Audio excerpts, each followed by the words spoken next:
আচ্ছা, কালার ডাল দিয়ে লাউ রান্না করছিলাম, আর হচ্ছে মাছ ভাজা, বাটা মাছ ভাজা আর আলু ভর্তা। তো কালার ডাল দিয়ে লাউ আর আলু ভর্তা খেতে অনেক ভালো লাগে। তো আসসালামু আলাইকুম, কেমন আছেন সবাই? আশা করি ভালো আছেন। তো আমি ফ্রিজে লাউ এনে রেখেছিলাম একদিন দুদিন আগে। তো হচ্ছে তারপরে হচ্ছে লাউটা হচ্ছে ফ্রিজে থেকে বরফ হয়েছিল ফ্রিজের এই সাইডের থেকে।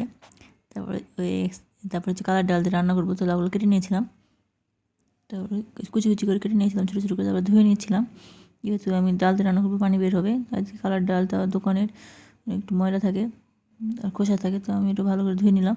কাঁচা মরিচ আর লবণ আর হলুদ দিয়ে কালারের ডাল আর লাউটা তুলে দিলাম। এটা আমাদের ঠান্ডার সময় খেতে একটু ভালো লাগে, আর এখন খুব লাউ পাওয়া যাচ্ছে।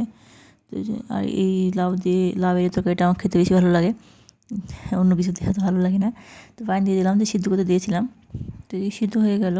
তো ডালটা সিদ্ধ হয়েছে কিনা দেখলাম, ডালটা শক্ত থাকে বেশি, আর লাউটা সিদ্ধ হয়ে যায়। ডালটাকে আমি ঘুরে নিচ্ছিলাম চামচ দিয়ে, আর লাউগুলোকে ম্যাশ করে নিচ্ছিলাম। ভালো করে ম্যাশ করলে ভালো লাগে খেতে। আর এদিকে আমি এক সাইডে আলু দিয়ে দিয়েছিলাম সিদ্ধ করতে, আলু ভর্তা করবো তাই। তো এদিকে এই খালি আমি ওই দুটো করলাম, ওই দুটো তরকারি করলে শুধু হতো না। আমার হাজব্যান্ডের মাছ মাংস ছাড়া ভালো লাগে না খেতে। ফ্রিজে বাটা মাছ ছিল, তো আমি বাটা মাছ এই 3টা নিয়ে নিয়েছিলাম। তো বাটা মাছগুলো ভেজে নিচ্ছিলাম। তো একটু কড়া করে ভেজে নিলাম, ঝোল করবো না ভাবলাম। আর এদিকে ভর্তা করবো, তাই পেঁয়াজ আর কাঁচামরিচ একসাথে দিয়ে দিলাম তাড়াতাড়ি হওয়ার জন্যে এই বুদ্ধি করলাম। তো মাছটাকে আমি ভালো করে উল্টে পাল্টে ভেজে নিলাম। কড়া কড়া মাছ হলে ভালো লাগে। তো মাছটাকে আমি একটু ডেকোরেশন করবো ভাবলাম। তো এই পেঁয়াজ ভাজাগুলো আর হচ্ছে কাঁচামরিচ আর শসা দিয়ে ডেকোরেশন করলাম। দেখতে অনেক ভালো লাগছিলো আর লোভনীয় লাগছিলো খেতে। আর হচ্ছে এদিকে আমি তারপরে ভাবলাম যে কালার ডালটা আর লাউটা তেলে দিয়ে দিই। তো এদিকে পেঁয়াজ রসুন ভালো করে ভেজে নিয়েছিলাম। তো আমি ওই প্যানে দিয়ে দিলাম, কিন্তু প্যানে একটু অনেক বেশি কালো কালো হয়েছিলো, যেহেতু মাছ ভেজেছিলাম, বেশি ভাজা ভাজা হয়েছিলো। তো উপরে কালো কালো একটু ভাসছিল, পেঁয়াজের মশলাগুলো বেশি পুড়ে গেছিলো। তো খেতে খুব একটা খারাপ লাগছিলো না।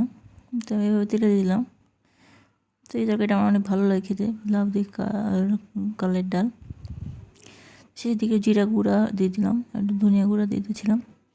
তারপরে কালার ডাল আর লাউটা হয়ে গেল। এদিকে আমি হচ্ছে আলু ভর্তা করবো, তো সব মশলা ভেজে নিয়েছিলাম। আর যে আলুটা ভালো করে ম্যাশ করে নিয়ে ভর্তা করে নেব, তো সবটা ভালো করে মেখে নিয়েছিলাম।